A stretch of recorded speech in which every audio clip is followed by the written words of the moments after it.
кез келген отбасында болсын, қоғаммен болсын, адамдармен болсын қарым-қатынасты дұрыс құра білу керек, яғни коммуникацияға дұрыс отыра білу керек.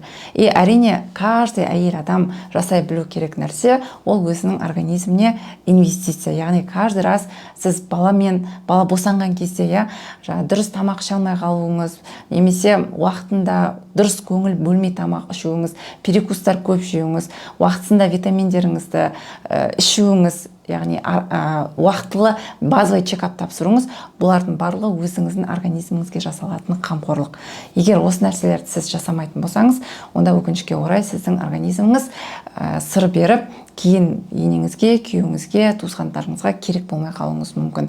Сондықтан ең алдымен әрбір әйел адам бағалауы тиіс нәрсе ол өзінің денсаулығына және өзінің психоэмоциональный состояниесіне ерекше көңіл бөлу, және әр әйел адам өзін жақсы көруі керек.